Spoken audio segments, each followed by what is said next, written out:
Frank, why don't you get up? Yes, find a microphone here. I'll go right over there. I just want to make 2 points that I think are very important. This is a report aimed at policymakers.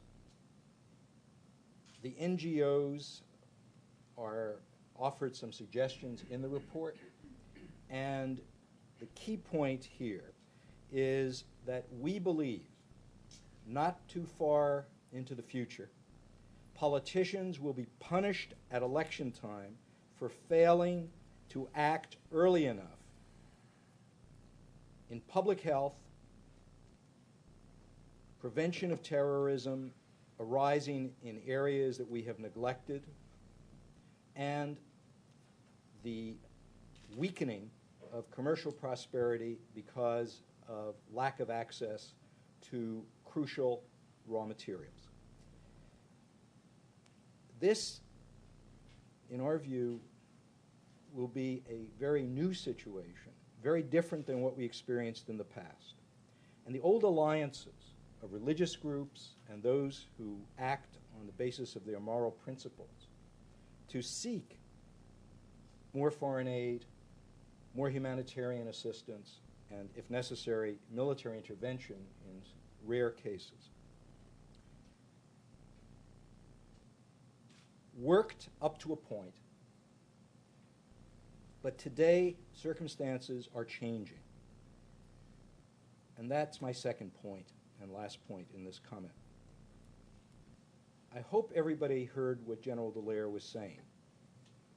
A convergence is developing in the United States and in Canada between those advocating serious attention to global warming and climate change, prevention of terrorism, and defensive public health actions on the front lines, not when we have a woman with Ebola in Toronto or New York, but rather out in the Democratic Republic of Congo, where we have a sufficiently robust health infrastructure to detect, monitor, treat, quarantine, contain, and eliminate the sources of overcrowding, unsanitary refugee camps, and all the disasters resulting from mass atrocities. So that is our forward-looking view. Thanks. Well, John, let me ask you a question based on what Dr. Chalk has just said. Since you're very much in the business of trying to change the political calculus of decision makers through public pressure, are we close to a point where it will be in the political interest of actors to do the right thing in the face of atrocities, or is that something of a wished for, quite off in the distance moment? If we can sell that, sure. And I'm not saying that dismissively. I think that is one strategy. You don't want to put all your eggs in one basket. You'd be foolish to do that as an advocate for anything that you care about. One of the baskets ought to be this argument and the confluence of interests that state collapse preventers, global warming preventers, and mass atrocity preventers have in working together for better policies to prevent all of those things which are very much integrated and associated from happening. So yeah, one of the eggs I'd put in that basket would be to work very diligently on behalf of these recommendations and the recommendations of Secretary Albright and Secretary Cohen's report, and many of the other things that have been emerging over the course of the last few years that are taking our understanding of the interrelatedness of these issues to another level of policy concern. And another egg I would just put in the basket, I think, is to, as already articulated, is to remain very committed to the driving force for individual citizen action and collective citizen action in this space, which will be for this foreseeable future, as I see it, traveling around the country, 3 or 4 cities every week. I mean, it's people caring about other people around the world and being their brothers and sisters keepers, if you will.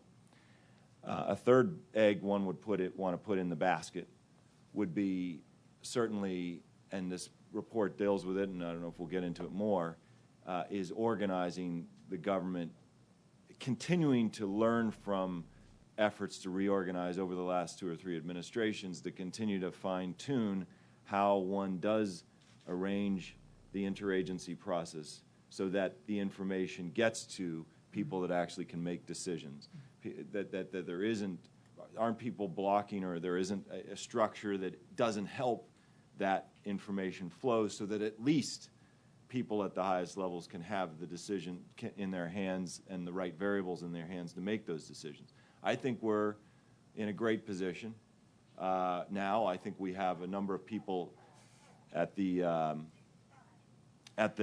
working level, people like Harold Coe and Samantha Power and Gail Smith, Anne-Marie Slaughter, all the people that have sat at this table many times over the course of the last 10 years, who are in positions of responsibility. And then you have cabinet officials who, for the last number of years, have been articulating these messages, I think, not so differently than what I would say on the moral humanitarian thing, or this report would say, and what Michael writes every week in his fantastic columns, and what when you go and travel in some of these places, and then what this report would say. You have the Secretary of State and the U.S. Ambassador to the United Nations and the Vice President, all of whom over the last 5 years were very strong advocates for greater action in this space regarding prevention and response to mass atrocities, and the President himself, who understands these issues in a very, very nuanced way from my discussions with him. And I think that we have a receptive, fertile ground for these various streams to travel to the right positions, at least in Washington, so that citizen action based on human and moral imperatives, humanitarian and moral imperatives, the growing awareness of the confluence of these various skies falling scenarios, and the organization of government to be more effective to prevent things from happening, so we don't have to respond to them with these terrible choices of, do we send in the 82nd Airborne?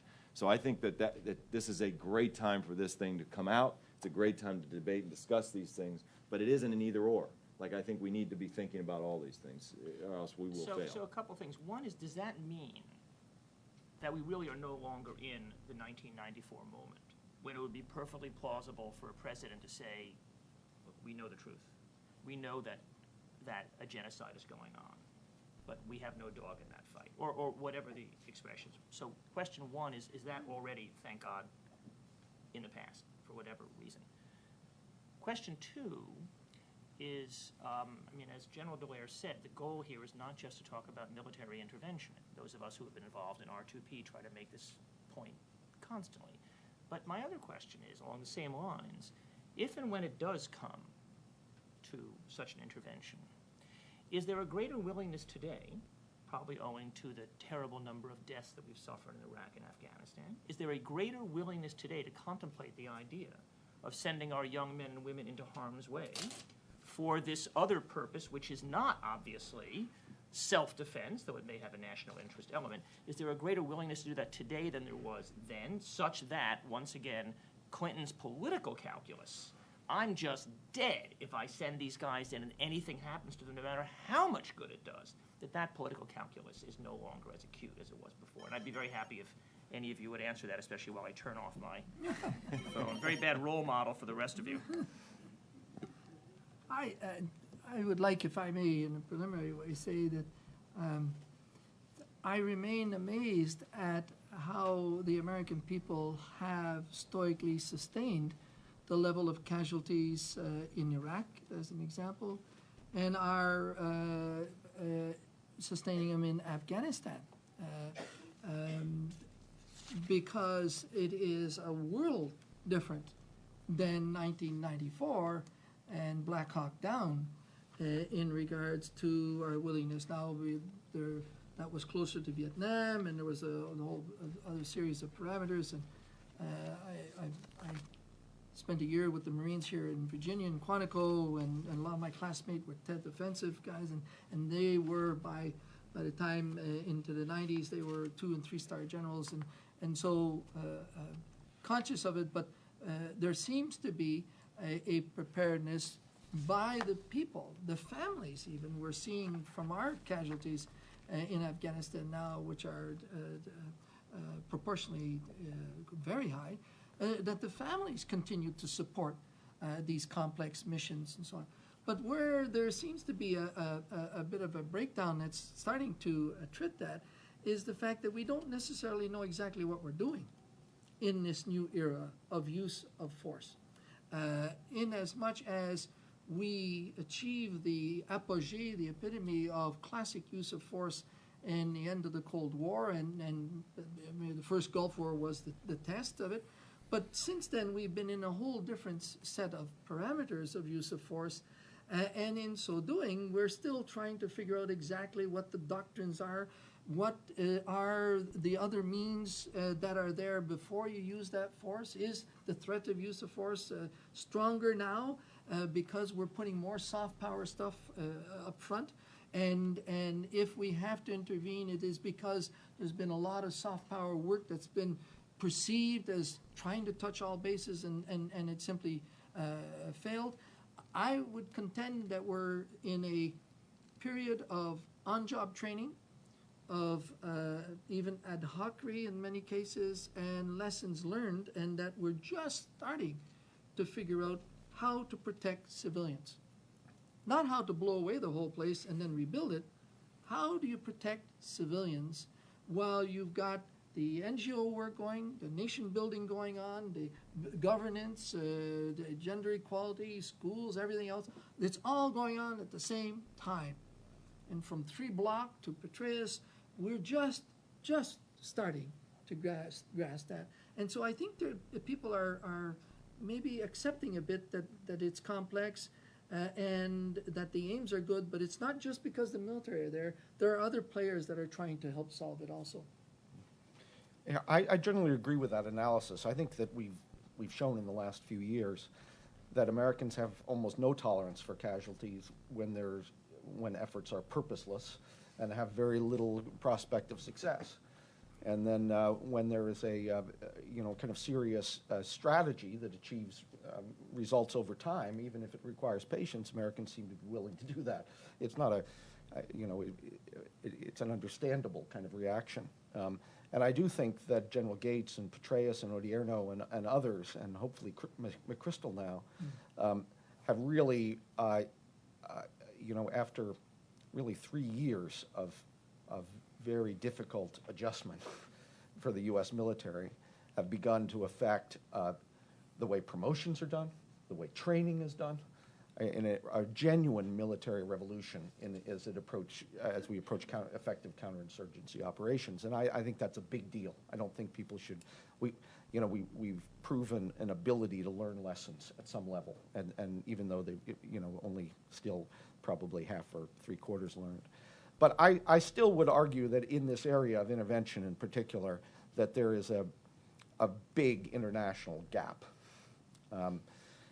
There's certainly an international, a kind of, when you get into a situation like Darfur, your immediate preference is for regional security organizations to take this kind of role.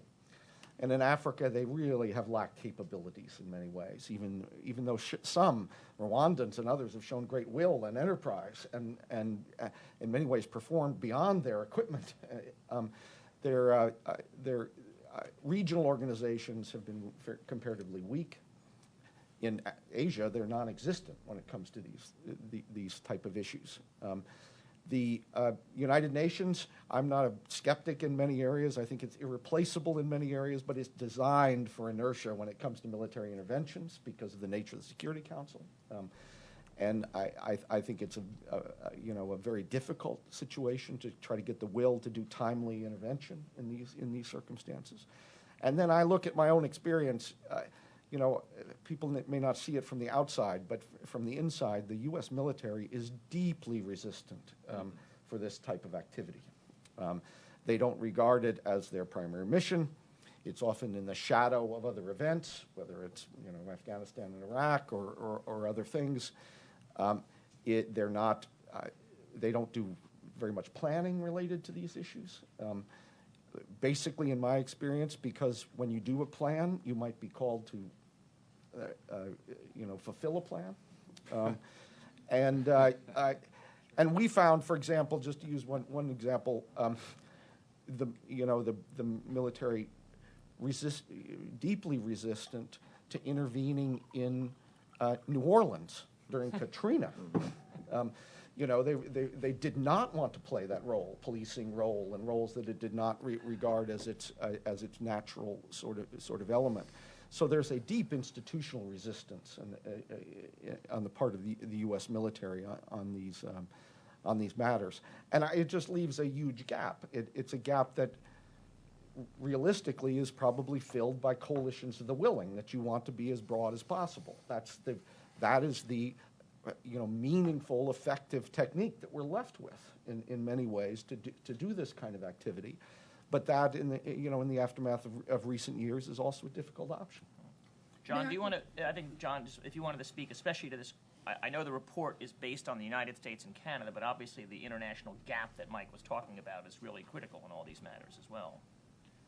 Especially in light of the fact that it isn't, it isn't usually a question of do nothing or commence bombing. There's usually so many things, and I'm compelled by this concept that the law of the tool. That we use the instruments of power that we have the best familiarity with and the most investment in. So we have humanitarian aid, we have peacekeeping forces that the United Nations runs, so we invest literally billions of dollars in some of these crises, and without an equal investment in some of the other tools that might be much more effective.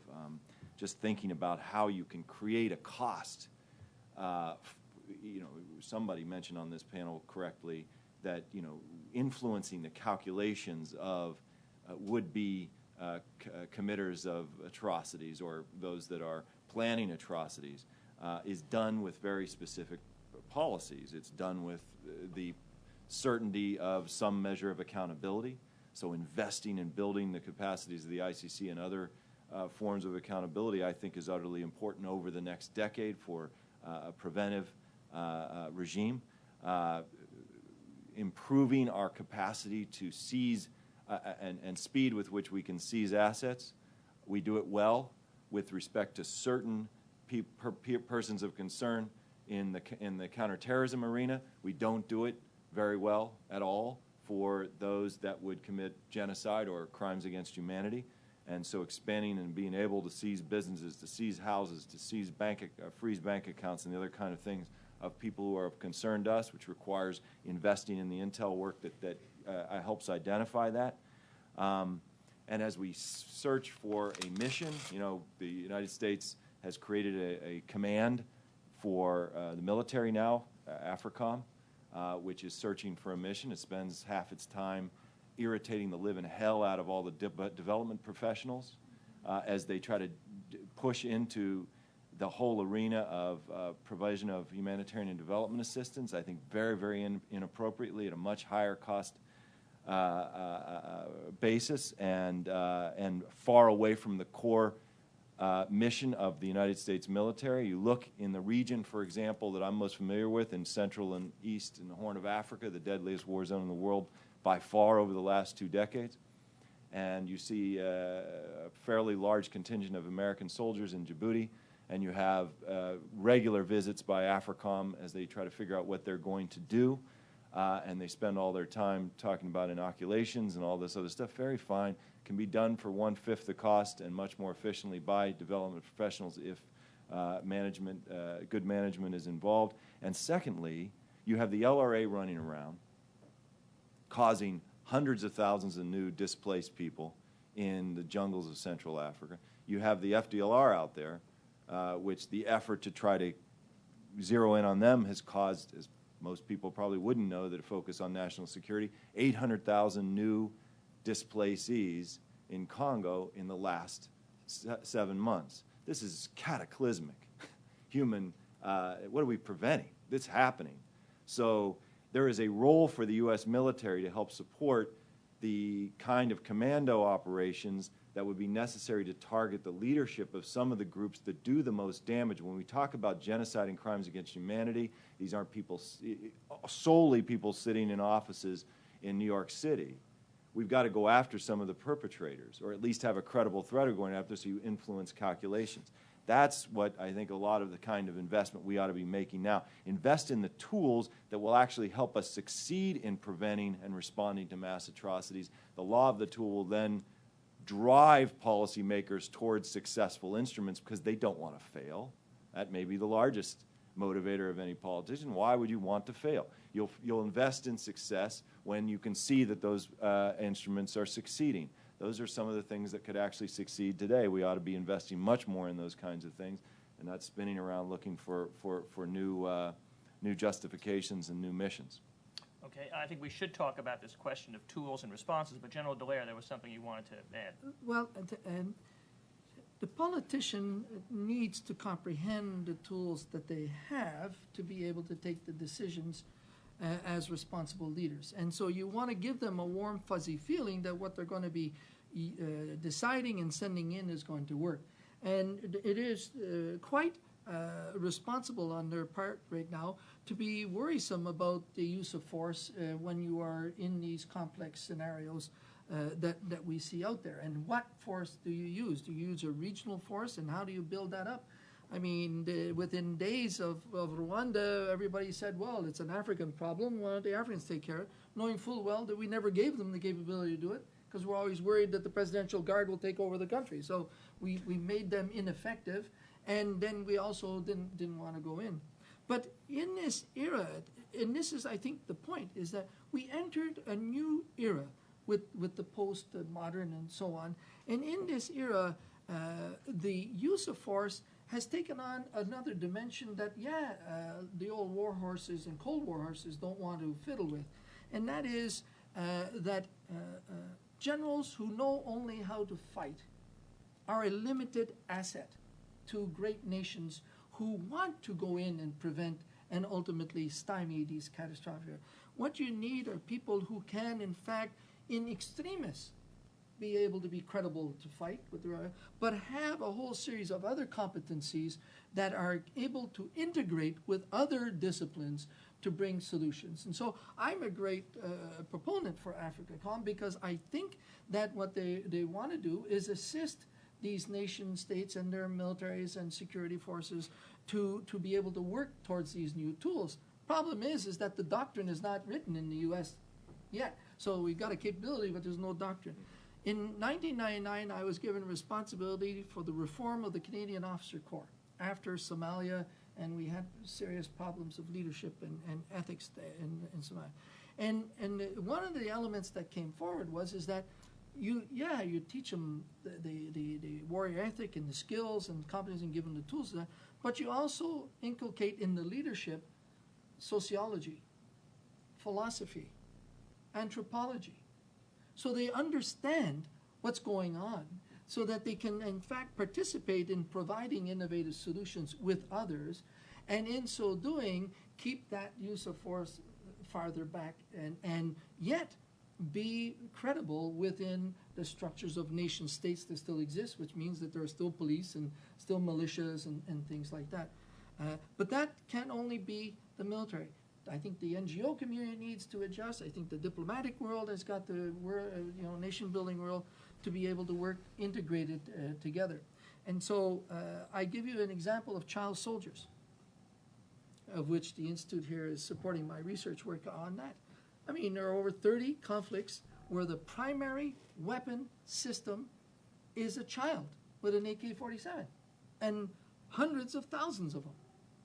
Yet not one of us have gone in and argued that although we abhor nuclear weapons, we're quite prepared to deliberately let conflicts go on where the primary weapon system is children. 8, 9, 10, 12, 14, 16, 40% of them are girls. And we let it go and go. The LRA and so on, that create massive movements and problems. So it seems to me that the force side of the equation is in a time where it has to shun that we don't want to get into that stuff because it's not real soldiering. It's as an expression I received recently was, we don't do windows, au contraire. And secondly, I think which is significant for this country is it's high time that they start not working necessarily with big hammers like NATO, that they do work with regional capabilities, but they also get partners who are sitting on the fence. Canada. Get them to go in and use those skills and keep the superpower in reserve. Force more of the nations, the middle powers, to get engaged in a very significant way and bring in these tools without bringing the superpower in too soon, get a bloody nose, and worst of all, pack it in. So let me just, this probably will track. I just wanted to, since we've been focusing on tools and solutions, and a very large part of this report is to offer a series of quite practical ones. I wanted to move to that, and so I wanted to ask you something, Mike, into which you may fold whatever you had planned on saying anyway, which is, you had said in your first remarks that what you found was crucial was go higher earlier. Now, one of the chief proposals in the report is the creation in the United States government of an atrocities prevention committee. That is an interagency NSC-run group that would be monitoring atrocity situations and regularly reporting on them, and that would be its raison d'etre. From your point of view, will it make a difference in terms of getting higher earlier? Well, I think there are two parts of that. One of them is an interdepartmental process. There are lots of interdepartmental processes. They don't necessarily serve this purpose. The second part is the NSC. I think that actually makes more of a difference in this context. The main, if you talk to presidential scholars, the main movement of power within the U.S. government has been outward from cabinet institutions, including state and defense, into the executive office of the president. That's where essential decision-making was made. Just to give you one example, Truman doctrine speech that he gave to Congress was written at the State Department. Okay, that would never happen in a current kind of environment. Especially after you. Right. Yeah. But the executive office of the president. It's because he had George Kennan. Right. Exactly. Very much takes that role, and the NSC has become both essential and largely reactive and overwhelmed. So, because it's actually quite a small staff, and it has a huge amount of input coming into it. And so any kind of restructuring that's done to focus on long-term prevention within the NSC, I think is a useful, if you have particularly close access to the Deputy National Security Advisor and the National Security Advisor, that guarantees a voice, a fairly high-level voice in the system. So I think that's quite positive. But I will just make my one point of realism on the military side, because I have followed the LRA with very closely, and that is a case where in the latter days of the Bush administration, an almost textbook effort to try to engage local militaries in solving this problem. Okay, I mean there was really unprecedented cooperation between the Ugandan, Rwandan, and almost non-existent Congolese military, and with U.S. support, in planning support in the system. And it turned out that capabilities were weak. So even in that circumstance, where there was pretty good intelligence, where there was a significant amount of planning, you had huge problems with the way troops are moved, with the capabilities in the air, with a lot of other difficulties, and the weather didn't cooperate, which was bad enough. But it was it just shows to some extent. I completely agree. I don't think, I was not a big proponent of American boots on the ground in Sudan. I thought there was a lot more targeted ways America could be involved in these efforts. But even then, there are just tremendous limitations on local abilities that we've got to confront somehow. And in the interim, may have to take a little larger role rather than supportive role. So. John, the report also calls for something which would be closer to your own role, which is the idea of a government-created public forum. Just to read briefly from the document, the Department of State and the NSC should create a public forum for experts, NGOs, the media, and the public to engage in a broad discussion on America's role in preventing mass atrocities. Would that be a means of, in your view, pushing forward the process of the public really becoming more deeply engaged and therefore making demands of politicians they're not making yet with sufficient intensity? I think, I don't know if, to answer your question, literally probably not, but because the question I think you were asking was, does that get the broader public more involved? I think it remains somewhat of an elite, which is great. I mean, we've got to bring greater pressure and elite-based advocacy. You actually, I'm going to tie that question to it. The first question you asked a while ago when you had your two-parter, because I think they're very related, is this a different moment than 1994? And I think it is very different, because I think in 1994, in fact, it just happened to serendipity that yesterday, because of a book I'm writing, had to interact quite extensively over the weekend with Don Steinberg, who was President Clinton's National Security Council Senior Director for Africa at the time of Rwanda in April 1994. We were talking a lot about how what was happening at that time, just as your report does, and so clear that that there were people inside the system that were working very, very hard to try to get the alarm sounded, but the system itself wasn't the people at a higher level weren't really willing to do anything, and Don's point was, hey, and then when we turned around hoping that there was a wider constituency to support our efforts to try to push for more, there was nothing, big silence. And so for the comment that was made at the very beginning, the Tony Lake comment, to tell Allison that you got to get a wider constituency. I mean, he's in some ways, I don't think he abdicated responsibility. I think he worked hard within the system. He could have done more. He talks a lot about how he could have done more, but he's right.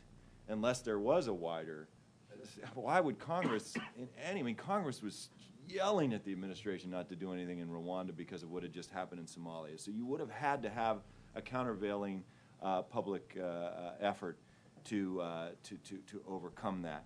And so I think that that having an elite or having a forum like you're talking about, that the Secretary of State or Ambassador Rice would convene with a group of dignitaries such like the ones that were part of the Albright-Cohen effort or this one, and then involving NGOs would be a very helpful inside the Beltway, largely inside the Beltway effort, unless you took it to Chicago or San Francisco or Knoxville and had forums like this, and where you had senior people in the administration who would go out to these places and host meetings where you could involve grassroots constituents, because the same people show up in these things. So I can imagine that if Obama had his big task force, you could almost predict the 20 people that'll be on there, and they'd be people that ought to be, might be useful aspect of a commission. Okay. Let me ask a little bit about the question of military training, which both you, General Dallaire, and Mike, you've both talked about. And Mike, you mentioned that the counterinsurgency mentality is being institutionalized in the military in a way that clearly was not true before. But of course, the counterinsurgency mentality is a piece of this thing we're talking about here. But as you also said, if you don't give the military the doctrine, they're not going to train on it and they're not going to execute it. So one of the recommendations of the report is to develop new doctrine and new rules of engagement for protecting civilians from mass atrocities and genocide. And I guess the question is how wrenching a change from current military doctrine and rules of engagement is that, and how difficult a task would that prove to be? And that's a question I'd be happy to have either one of you answer. I'll go briefly, but Yeah. defer to the general on the strategy side. It's a wrenching task right now. If you talk to our commanders in Afghanistan, the traditional approach, which is still in place in some ways, is to go to the far valley and fight the Taliban instead of doing civilian protection and development and all these other things. And there's still a struggle going on in the military right now. Everyone talks about the COIN strategy and counterinsurgency, but it still hasn't kind of permeated the system. I think that's a transition ongoing. I think there's a significant amount of overlap, though, in this type of approach. And so there's probably lessons learned from the Afghan experience and other things that would seem to be transferable. But General? The first thing is that the counterinsurgency element is an old terminology. It's an old doctrine, and it is not necessarily reflecting what you need to do the job today. We are in search of a whole new series of action verbs to describe the missions that should be accomplished. And that can only come from new concepts that will, from there, you produce your doctrines, and then from the doctrines, you produce your training, your equipment, your organizations, and your tactics. And so there's been a fight of not having to go back into the entrails of thinking of what is, in fact, the mission. And how do you bring this whole new capability there? Now, a significant reason for that is the fear of losing the current capability, which is, generally speaking, war fighting. And so we find ourselves now in everything from above Chapter 6 and below outright war fighting. And the whole spectrum is there for us. But that spectrum used to be empty. I mean, we weren't involved. It was one or the other pretty well. Vietnam, of course, is another story. But we didn't do anything in there. So it's brand new. And so it needs far more than counterinsurgency, because in counterinsurgency, the NGO community was nearly non-existent. The media were controlled and nearly non-existent. The impacts of other sources of spoilers coming in were nearly non-existent. So you've got a far more complex situation with far more ambiguous situations, and are not particularly well articulated by the politicians in which the mandates they give them. So what we're saying is you need a whole new conceptual base, from the mandate and how it's written out to the tactics and the bottom end of how you implement it. And we argue, that you can do that without losing your war-fighting, national defense, security position. Some will argue the more you move to this soft type of use of force, because that's what we're talking about, will attrit your war-fighting capability. Ergo, and I'll end with this, there's an argument of whether or not you want the Americans to do this stuff, because you're the world power. What you really want is the middle powers and other developed countries who have capabilities, and some regional buildup of capability, like the African Standby Force and stuff like that, for them to move into this area. And you stay in that overwatch capability. And so we are trying to push the yardsticks in doctrine development beyond counterinsurgency. We're talking about how you actually integrate the uniform, the NGO, the nation builder, and so on, in a whole new paradigm of use of force.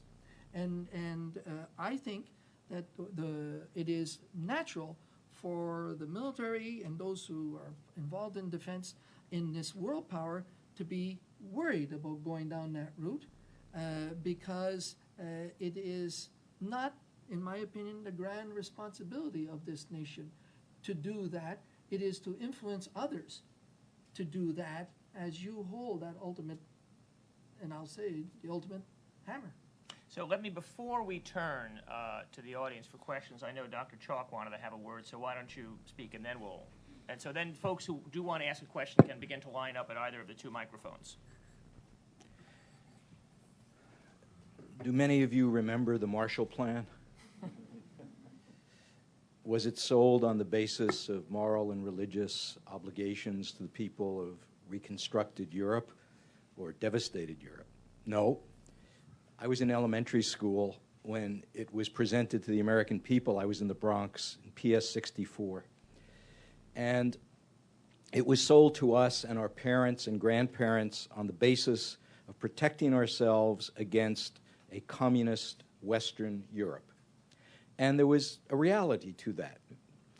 There's a book by Jones on the selling of the Marshall Plan. It goes way back to my PhD comprehensives in history at Wisconsin. But that book is still relevant. The Freedom Train that went all across America to sell the Marshall Plan, the junior scholastics that had comic books about the importance of giving aid under the Marshall Plan auspices to prevent Europeans from turning to communism, etc. All of that was instrumental in building the most important foreign aid program the United States had ever implemented up to that time. And we are now facing some developments in our environment which are real, not imagined, and which are coming down the pike. And this is not the sky is falling, ladies and gentlemen. If I have any thought about how we might have organized our panel to help you engage more fully in the discussion, and we've already had some great comments from people who've been there, done it, and know how it worked, it's that we have nobody on this panel who deals with bioterrorism. We have nobody on this panel who's preparing for the pandemic. It may not be H1N1. We might be lucky this time, but it is coming. And it cost Toronto $1 billion when the SARS epidemic hit. It cost Washington and the United States far more than $1 billion when those anthrax letters went through the post office and landed in the Senate. There's some very bad stuff out there. And we are encouraging its growth literally with the creation of overcrowded refugee camps, displacement, lack of pure water, lack of medical attention, etc. Now, the last thing I want to come out of our report and this panel is some sort of xenophobic, anti-immigrant kind of policy. In the world we live in, our prosperity and our society depends on open doors. But what we have to pay attention to is what Dr. Jay Keystone says in our report. The work in Africa and other parts of the world with massive internally displaced people, refugees, etc., created by mass atrocities, never mind natural disasters for the moment, that is work in the front lines of our own public health protection. And the work that's done in avoiding those mass displacements is work also that helps to eliminate or at least reduce the number of young men and women who see no future and are willing to enlist in terrorist activities. General Dallaire has mentioned coltan. That's just the tip of the iceberg, as he knows. There are far more vital raw materials that we are losing control over gradually in places like the DRC. Yeah, we'll be able to buy them, only it will be like the price of a barrel of oil when it's scarce. So my last remark is simply this. The playing field is changing. And we have to think beyond surgical strikes with long-range commando operations, which would be great. We have to think beyond the old coalitions and the old alliances. It's funny for a historian who's supposed to look backwards to urge you to look forwards. But I think in the coming year, you will see events that will help you to understand why we wrote the report the way we did. We're not making this up. And politicians, and that includes the Obama administration, with all of the best intentions and the best people in the world serving in it, if they are not able to move this project of fighting mass atrocities forward, there will be a political price to pay at election times.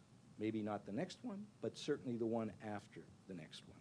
Because the American people will hold them responsible for being asleep at the switch. Good intentions and a great track record, and I know a lot of the people John and others were talking about, are fantastic. But administrations have lots of other concerns and many fish to fry. So if they are not able to break through and implement the recommendations of the Cohen-Albright Commission, some of the recommendations we have made, etc.,